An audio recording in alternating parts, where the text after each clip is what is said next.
Hello my fellow Welt lovers. Listen, I don't even know where to begin because Honkai Star Rail 3.6 is looking like pure chaos in the best and most confusing way possible.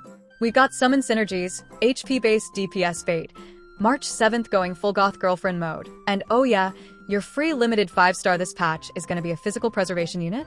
I mean, not a single gotcha cutscene for the new banners, no cinematic slaps like we got with Phanon or Castor Ice. Hoy, are you okay? Are we okay?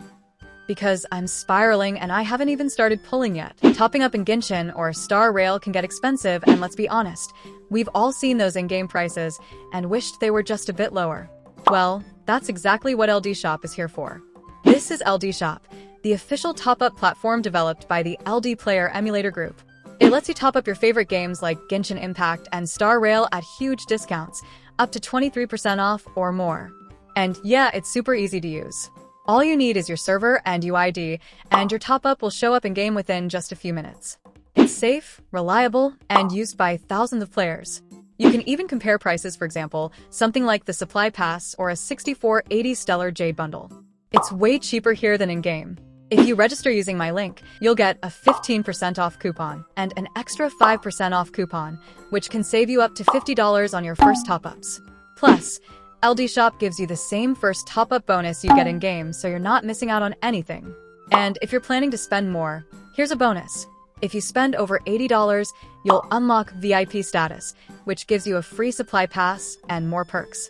So if you're looking to save while still getting everything you normally would in-game, just use the link in the description and get Phanon or the Fate collab characters while saving more. Alright, let's deep dive into this patch madness, because it's not just the usual banner shuffle and power creep arguments anymore. We're in uncharted territory, and at the center of it all is none other than our beloved March 7th, who is absolutely snapped in the best possible way. This ain't Preservation March anymore. She left her shield at the door and picked up a grudge, a glowing red eye, and possibly a cursed ice doll. If you thought the drip marketing delay was just a hiccup, think again. Her transformation is so dramatic it probably broke the marketing pipeline. Like, how do you even casually announce, "Hey guys, remember March?"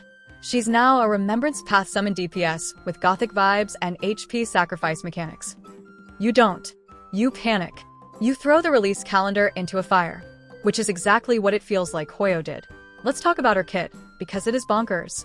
March SP revolves around a jellyfish memo sprite. She sacrifices her own HP to summon it. It jumps out, slaps 2 enemies at once, and then disappears once her HP is fully restored. Like, what is this? Some self-healing boomerang death sprite? We're not in the defensive bunker anymore, y'all. This is peak burst DPS with a spiritual twist. And before you ask, yes, the sprite's attack is instant. Not a follow-up, not a background poke. We're talking straight up pulls up, double punches, and vanishes like a ghost. But wait, it gets better or worse, depending on how many supports you're willing to bring. Her damage scales based on the number of other summons or allies on the field.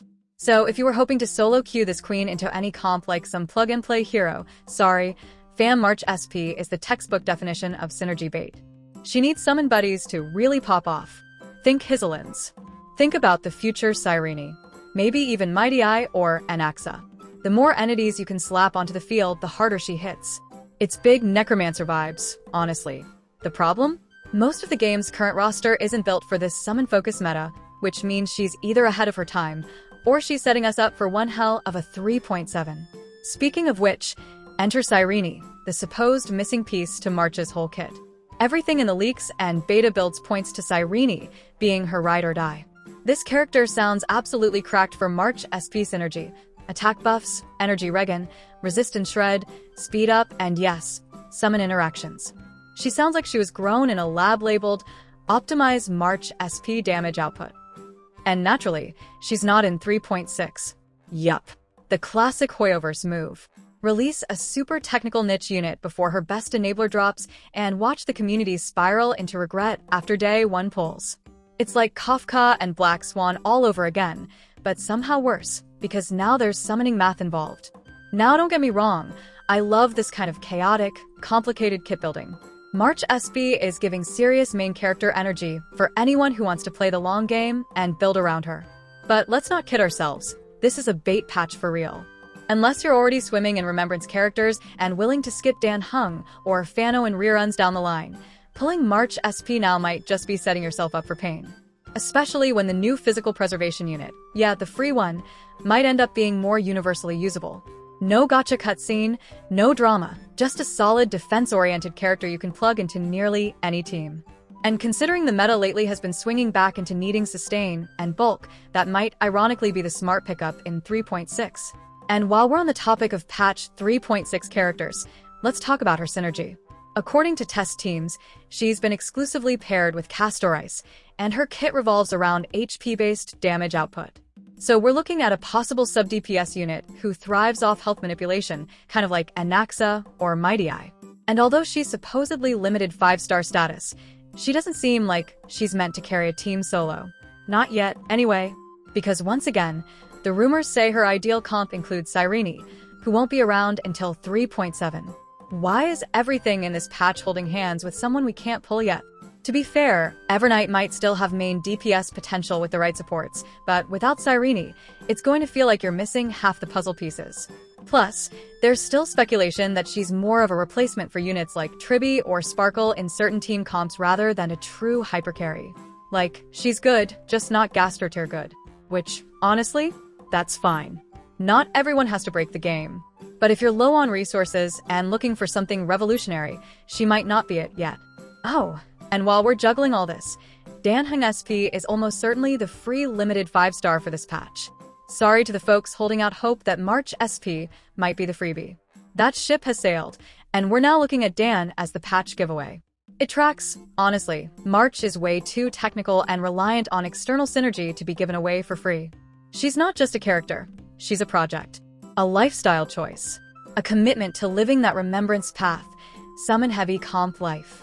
Also, just to clear up the banner order madness, according to the most reliable leaks we've got so far, March 7th SP will be the first phase limited 5-star of version 3.6, which means she's kicking things off right at patch launch, while Dan Heng SP will be taking the spotlight in the second phase. So if you're planning your pulls and figuring out whether to spend early or save for the backend, that's your timeline. Gothic Summon Queen March 1st, comms Spear Dad Dan later. And don't even get me started on the new planar ornament leaks. Apparently, March SP's ideal relic set has a passive that scales with every single Remembrance Path character or summon you field, which means your support needs to be Remembrance. Your flex slot? Summons. There's literally no room for casual synergy. It's full send or bust. That's not just a team-building challenge, it's a lifestyle tax. If you're not all in on the Remembrance train, you're basically nerfing her kit before you even start. So yeah, call it bait. Call it niche. Call it genius-level character design. But definitely don't call her easy to use. Now, before we wrap up this emotional roller coaster of a preview, let's not ignore the rerun speculation. No gotcha cutscenes in 3.6 means there's a good chance rerun units are going low-key this patch. But given the banner structure we've seen so far, it wouldn't be wild to expect a double-limited rerun alongside Evernight. If so, definitely be cautious. March SP may look fun, and she is fun, but if you're not ready to build around her, and you're still chasing better universal value, maybe sit this one out and wait for 3.7 when Cyrene drops and all the pieces finally click. So tell me, are you jumping headfirst into the summoner meta, sacrificing HP for double target burst like the true chaotic soul you are? Or are you playing it safe, hoarding jades for Cyrene and letting this bait wave pass you by? Either way, I'm dying to know what your plan is, because this patch is not one to go in blind. Let's cry, cope, and theory craft in the comments, and as always, well, bless your pulls, may your pity be kind, and may your summon slap just as hard as March SP